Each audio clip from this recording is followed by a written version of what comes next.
오늘은 필름 스캔과 카메라 하나 보여주려고 그래. 너블렉스 파노라마 카메라야. 이 카메라는 파인더도 없고 노출계도 없어. 그냥 어,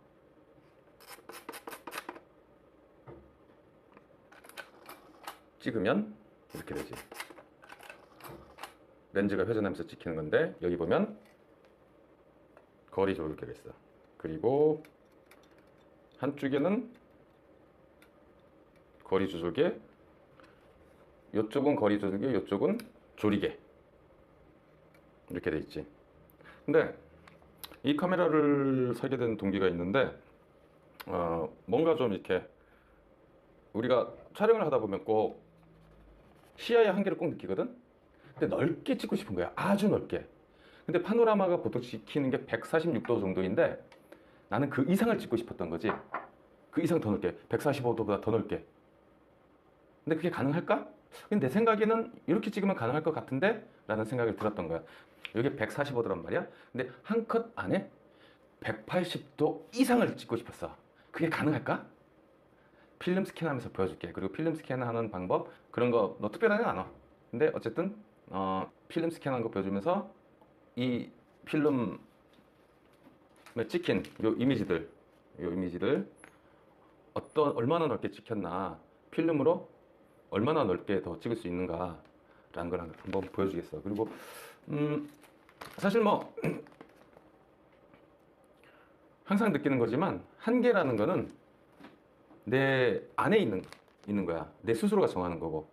근데 보통 보면 그거 안 되라고 생각하는 사람이 많거든. 근데 나는 그 가능하다고 생각을 하고 180도 이상을 필름에도 담을 수 있다 라고 생각을 한 거지. 그리고 카메라에 직접 찍어봤어. 그리고 나는 지금부터 스캔을 할 건데, 여기 필름 홀더야. 필름 홀더인데 이게 파노라마 612이다 보니까 한 매거진 안에 안 들어가. 그래서 요거를 잘라서 요거를 반으로 잘라서 어쨌든 요 안에 들어가게 해서 넣을 거야. 그러니까 어쨌든 여기 한 겹밖에 안 들어가는 거지. 그리고 사실 이쪽은 원래 다른 가이드가 있는데 뭐 개조하느라고 좀 잘라냈어. 특별한 어떤 작업을 하기 위해서. 그리고 난 앱손 이게 V700을 쓰고 있는데, V700 꽤 오래 썼어요. 오래 썼는데 쓸만해.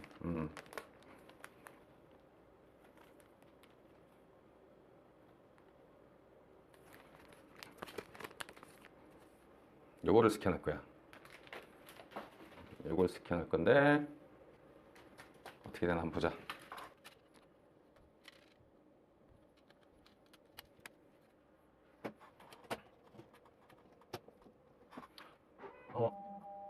스캐너가 준비되는 동안 뭐 이렇게 스캔에 대한 기본적인 가장 중요한 얘기를 좀 하려고 그래.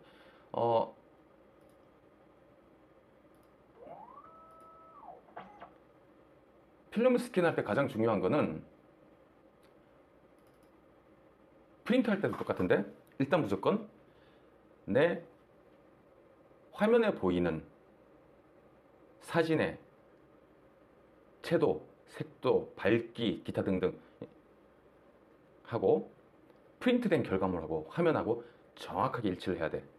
그것이 가장 기본이야. 필름 스캔도 프린트도. 그게 되지 않으면 스캔하는데 아무 의미가 없어요. 왜냐하면 스캔을 하는 이유 자체가, 우리는 포토샵 등의 후보정의 작업으로 결과물을 프린트하려고 만드는 거야. 스캔을 하는 거야. 근데 모니터의 색깔과 결과물의 색깔이 다르다면 모니터에서 조정할 의미가 없어요. 그리고 스캔을 했을 때 그 값이 정확한지 아닌지 우리는 알 수가 없어. 그렇기 때문에 가장 중요한 것은 모니터와 결과물의 색이 일치돼야 된다. 그게 아주 중요해요. 자, 여기 보면 앱손 스캔 프로그램에 떴어요. 필름 홀더 사용, 포지티브 필름, 해상도는 그냥 300 정도로만 잡아볼게. 그리고 보통 뭐 부드러운 컬러, 24비트 컬러, 이렇게 뭐 여러 가지가 있는데 보통 24비트나 부드러운 컬러 16비트 정도는 뭐 크게 문제 없어요. 그리고 원본 크기. 자, 여기 보면은 문서 크기가 있는데 원본의 크기를 말하는 거야. 원본의 크기. 필름의 크기를 하고 대상의 크기는 이 대상의 저장할 때 필름의 크기가 요만한데 저장할 때는 이만큼 크게 저장할 것이냐 그보다 작게 저장할 것이냐를 결정하는 것이 바로 대상 크기야. 근데 중요한 건 있잖아. 크게 받을 때는 스캔을 할 때는 무조건 최대한 크게 받아.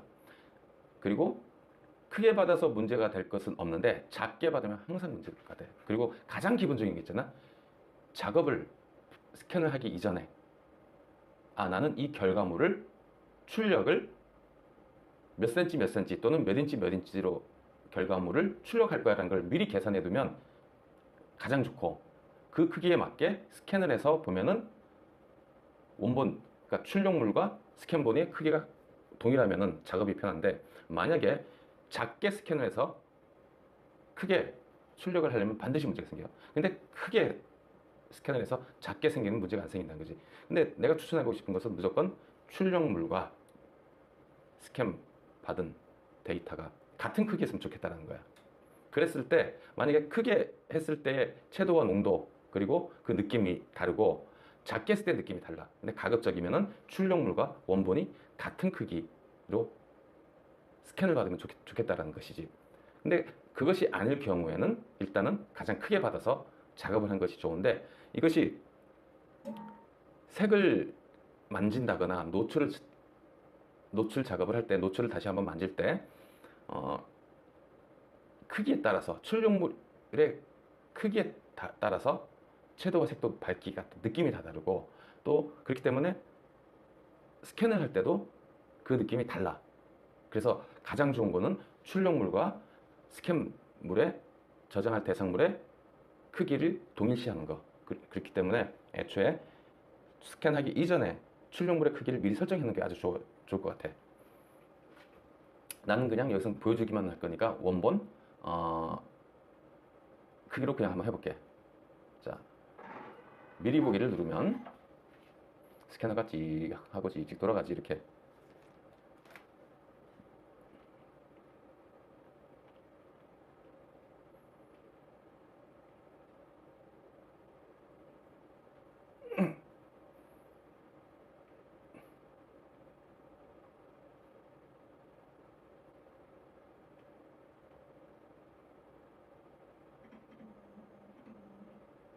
준비되는 동안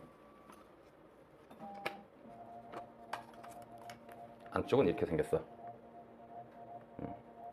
안쪽은 이렇게 생겼고 찍으면 이렇게 들어가. 제대로 보였나 모르겠네.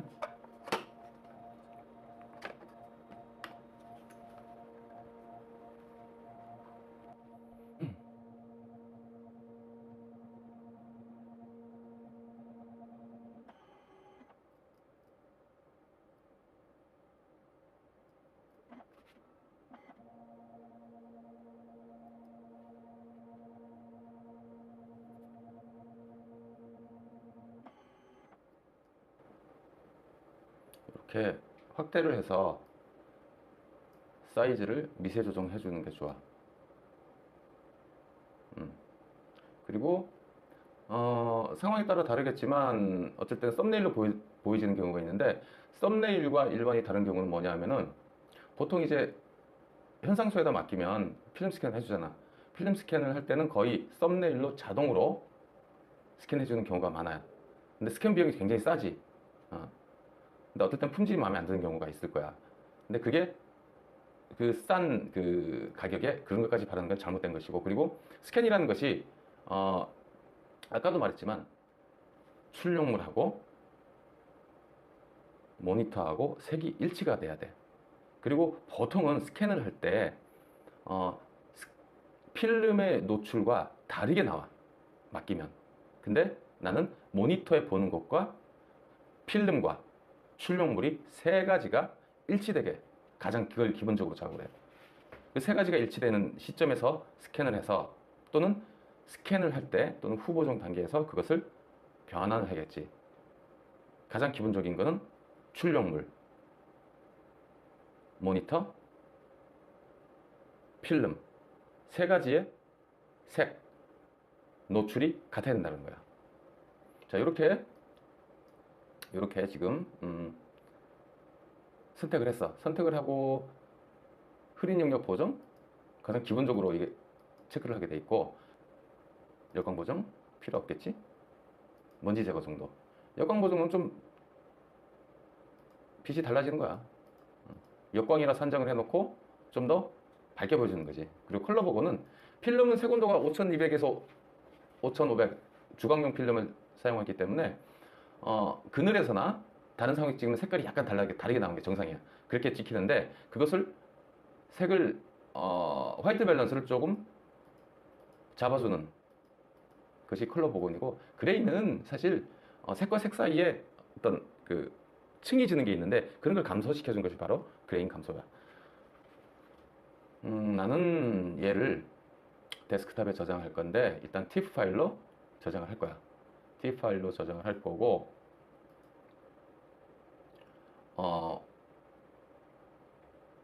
필름의 사이즈가 와이드가 52.5mm, 5.25cm겠지. 그리고 세로가 121.5mm, 612라고 보통 그래.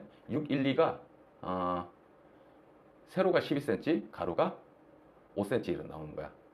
여기 양쪽에 여유가 있기 때문에 한 3mm 정도, 2.5mm 정도 먹었고, 여기는 거의 비슷하지. 이대로 스캔을 해볼게.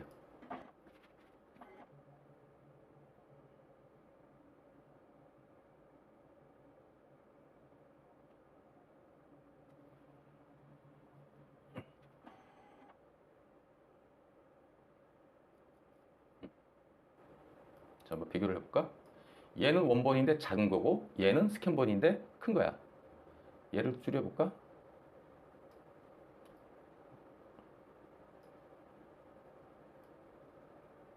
자, 이렇게 줄였을 때,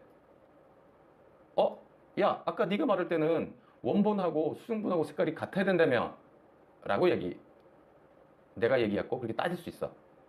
근데 여기서 맹점이 뭐냐면, 이거는 맥의 이미지 뷰어야.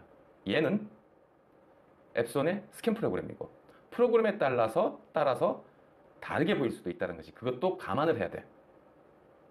이제 어떻게 하느냐? 나는 이 필름의 상태를 알아. 그리고 이렇게 스캔을 받았어. 얘를 원본으로 가지고 이제부터 작업을 할 거야. 근데 다시 한번 볼게. 요거를 포토샵에서 한번 띄워보자. 포토샵 띄워보니까 또 어때?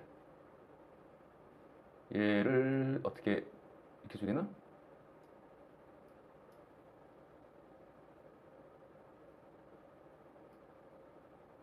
이렇게 줄이나? 응. 거의 크기는 비슷한데 노출의 차이는 있어. 자, 여기서부터 시작하는 거야. 얘의 노출로 맞춰서 할 수도 있고, 여기서부터 새로 작업을 할 수도 있어. 근데 나는 대부분의 경우 같으면 이 정도 격차는 크게 안 난다고 생각해. 왜냐? 여기서부터 얘는 수정을 하면 되거든. 포토샵에서 만지면 되거든. 같게 하려면. 근데 그 큰 의미는 없는 거야. 큰 의미는 없는 것이고, 이제부터 작업을 한다면 컨트라스트 높이고, 클래리티 높이고, 채도 좀 올려주고, 바이브런스 올려주고, 하이라이트 좀 줄여주고, 화이트 올려주고, 블랙 이 정도 작업을 해주고, 샤프닝. 오케이, 좋았어. 마스킹 살짝 올려주고, 루미넌스, 노이즈 리덕션 살짝 걸어주고. 근데 여기 보여준 수치들은 경험상의 수치이기 때문에 사람마다 다들 달라. 이게 절대값은 아니야. 자, 세츄레이션 뭐 충분히 색이 진한 것 같아. 별 의미 없어. 그래서 나 오렌지를 좀 높여줄 거야. 옐로우를 살짝 옐로우 좀 밖에 해줘야겠다. 옐로우 좀 밖에 해주고. 왜냐하면 옐로우를 죽여버리면은 그린에 부처님의 그 가슴에 그린이 확 살아가지고 별로인 것 같아. 그린은 조금 아쿠아는 별로 없네. 자, 블루 조금 올려줄 거야. 오케이. 이 상태에서 대충 한번 볼까?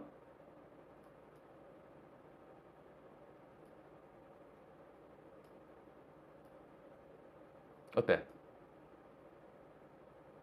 오른쪽과 왼쪽 노출이 좀 좋아지면서 색도 좋아지면서 좀 더 선명해지면서 더 좋아졌지. 여기서부터 이제 시작인 거야. 본격적인 작업은.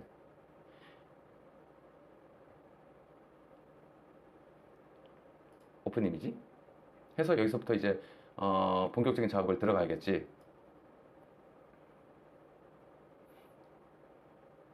22.9메가네.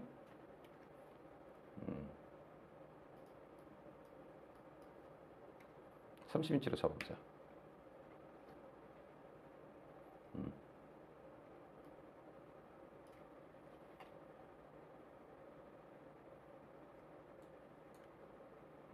필름 작업인데 화면을 잘 봐. 이쪽은 반대편에 탑이야.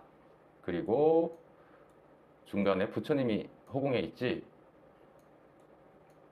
그리고 대웅전에 부처님이 계시고 대웅전 계단이 조계사인데, 조계사 그 부처님 오신 날에 찍은 건데, 가운데 요 부처님을 1차로 촬영을 하고 2차로 여기서부터 여기까지 촬영을 하는데요. 보통 아까 말했다시피 파노라마가 146도인데 요거는 180도 넘게 200한 2, 30도? 이상? 그 정도? 그 정도 촬영을 한 거야. 그래서 땅이 이쪽에도 있고 이쪽에도 있어. 땅이 하늘과 땅의 경계가 없는 거지 사실은. 여기가 하늘이고. 그러면서 부처님의 어떤 부처님이 어디든지 있고 대자대비하시다 그런 것을 표현하려고 이렇게 찍었었어. 근데 사실 요거를 어디 공모전에 내려고 했는데 냈지. 근데 물 먹었어 씨발. 물 먹어가지고 존나 쪽팔려가지고 200만 원 한번 먹으려다가 냈는데 물 먹어서 존나 쪽팔린 사진 중에 하나고. 근데 아주 나는 좋은 결과물, 내가 생각했던 대로의 좋은 결과물, 좋은 실험이었고 재밌었어. 그리고 요거 같은 경우는 기본적으로 부처님을 먼저 찍은 다음에 뒤에 거를 찍었는데, 재밌는 건 있잖아. 원샷에 한 컷에 이렇게 이게 안 나온다는 거지. 이게 아마 보여줬지? 이렇게 찍는 거 삼각대 받쳐놓고 14번인가 15번인가 이렇게 셔터를 눌렸던 내가 그렇게 해서 찍은 거야. 그러니까 노출값을 필름 ISO와 조리개와 얘를 봤을 때 60분의 1초? 또는 125? 한 10의 좀 노출이 안 나는데? 그러면 몇 번을 더 노출을 줘야 내가 원하는 노출이 나올까? 그걸 계산을 해서 14번을 찍은 거야. 하여튼 그렇게 찍으면 돼. 이 카메라는 재미있고, 필름 스캔 있지만 필름, 모니터, 출력물의 노출, 색상, 이 모든 게 일치되는 거야. 그게 기준이야. 그게 시작점이고, 그것이 되지 않으면 아무 의미가 없어. 잊지 마.